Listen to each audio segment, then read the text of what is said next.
कोई यूं ही नहीं बन जाता है भारत के प्रधानमंत्री। जय हिंद, नमस्कार, मैं हूं के.आर. कृष्णा। दोस्तों, अक्सर आदमी के दिलो दिमाग में एक कन्फ्यूजन रहता है कि आखिर भारत में सरकार बनती कैसे है, केंद्र सरकार कैसे बनती है। इस विषय में मैं यह वीडियो बना रहा हूं और मुझे विश्वास है कि यह आपको पसंद आएगा, इसलिए इस वीडियो को आप अंत तक जरूर देखिए। यह काफ़ी इंफॉर्मेटिव होगा आपके लिए। दोस्तों, किसी भी दल को सरकार बनाने के लिए 273 सीटें कम से कम चाहिए होता है, जिससे वो केंद्र में सरकार बना सके। अब आपके मन में सवाल उठेगा कि 273 ही सीटें क्यों? तो सुनिएगा, हमारे लोकसभा में 545 मेंबर होते हैं, जिसमें से सरकार बनाने के लिए कम से कम आधे चाहिए होता है। किसी भी पार्टी या फिर ग्रुप्स ऑफ पार्टी आप कह सकते हैं, गठबंधन जिसको कहते हैं, उनको चाहिए होता है कि वो 545 के 50% मतलब आधी मेंबर्स चाहिए होता है अपने सरकार को केंद्र में लाने के लिए। दोस्तों, हमारे लोकसभा में 545 मेंबर्स होते हैं, जिसमें सरकार बनाने के लिए किसी भी पार्टी या फिर ग्रुप ऑफ पार्टी जिसको आप गठबंधन बोलते हैं, उनको इनमें से आधी से ज़्यादा सीटें लाना होता है सरकार बनाने के लिए, केंद्र में अपना सरकार बनाने के लिए। अरे वही ग्रुप ऑफ पार्टी जिसको आप गठबंधन बोलते हो, याद है ना? आप रोज दिन देखते होंगे टेलीविजन पर, इनका खेला बेला रोज चलता है। ये लल्लू लाल लोग रोज एक दूसरे का बड़ाई बुराई करते रहते हैं। ये इनके नाकामी को याद कराते हैं, ये इनके नाकामी को याद कराते हैं। इन सब के बीच में हमारे लल्ला लोग जो होते हैं वो जिंदाबाद, मुर्गाबाद, ये सब चीज़ें करते रहते हैं।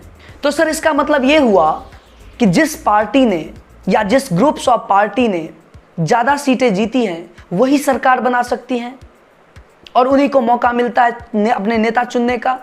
जी हाँ सर, चुनाव रिजल्ट आने के बाद क्या होता है? देखो लल्ला, चुनाव परिणाम के आने के बाद जिस पार्टी को सबसे ज़्यादा सीटें आती हैं, उसे राष्ट्रपति सरकार बनाने का न्योता भेजते हैं। फिर क्या होता है सर? बताता हूं, सब्र कर लल्ला, सब्र कर लल्ला, सब्र कर। सबसे ज्यादा सीटें लाने वाली जो पार्टी होती है, जब उसे राष्ट्रपति न्योता भेजते हैं तो वे अपना नेता चुनते हैं जो प्रधानमंत्री बनते हैं।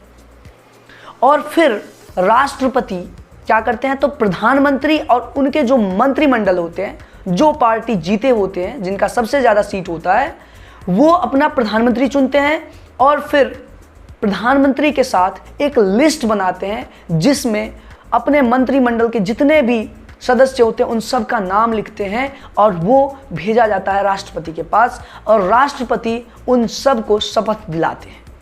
एक और बात लल्ला, जो पार्टी जीती हुई होती है, उनमें से जो प्रधानमंत्री पद के लिए और जो मंत्री पद के लिए शपथ लेने वाले होते हैं, उनका लोकसभा या राज्यसभा दोनों सदनों में से किसी एक का सदस्य होना अत्यंत जरूरी होता है। वो होना चाहिए। इतना तो आपको पता चल गया होगा कि भारत में लोकसभा का जो चुनाव होता है उसमें 545 सीटें होती हैं और उसमें से आधा जीतना होता है, या आधा से ज़्यादा आप कहिए। जो पार्टी या फिर ग्रुप ऑफ पार्टी उस सीट को जीतती है, 273 से ज़्यादा सीटें लाती हैं, उनको राष्ट्रपति न्योता भेजते हैं और फिर वो सब अपने मंत्रिमंडल के लिस्ट बनाते हैं, अपना नेता चुनते हैं जिनको प्रधानमंत्री बनाना होता है। उन सब को वो शपथ दिलाते हैं राष्ट्रपति और उन सब का दोनों सदनों में से किसी एक का सदस्य होना अत्यंत जरूरी होता है। अब ये समझिए कि इनको एक चीज़ और साबित करना होता है सदन में, बहुमत साबित करना होता है सदन में। ये न्योता देने के बाद, शपथ ग्रहण करने के बाद उनको सदन में यह साबित करना होता है कि उनका बहुमत है। और ये कैसे होता है, इस चीज़ को समझिए।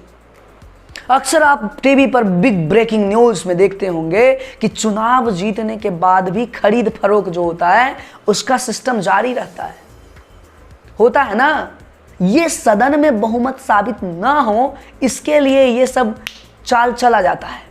मतलब ठहरो, मतलब हुआ इसके लिए भी सदन में मौजूद कुल वोटरों में 50% से अधिक वोटों की संख्या होनी चाहिए जीती हुई पार्टी के पास, अन्यथा बहुमत न होने पर सरकार गिर जाती है।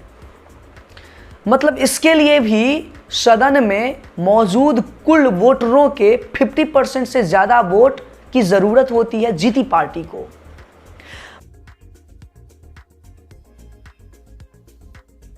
मान लीजिए कि अगर बहुमत नहीं मिल पाता है तो सरकार गिर सकती है। यह हुआ कि जीती हुई पार्टी को अगर सदन में 50% से ज्यादा वोट नहीं होती है तो समझिए कि इनका वाट लग सकती है।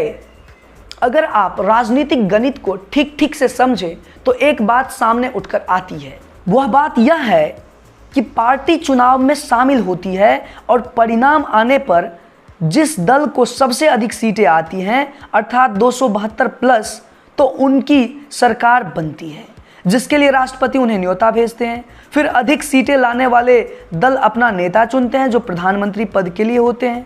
प्रधानमंत्री पद के कार्यभार संभालने वाले नेता के साथ साथ उनके दल के अन्य नेताओं द्वारा मंत्री पद के लिए शपथ लेना होता है। कहानी यही नहीं खत्म होती है। प्रधानमंत्री पद के नेता एक लिस्ट बनाते हैं जिसमें वे अपने मंत्रियों का लिस्ट बनाते हैं जो शपथ लेने वाले होते हैं उनके साथ, और उनको जो शपथ दिलाते हैं वो राष्ट्रपति होते हैं। इसके बाद राष्ट्रपति पीएम के साथ साथ उनके मंत्रियों को भी शपथ दिलाते हैं।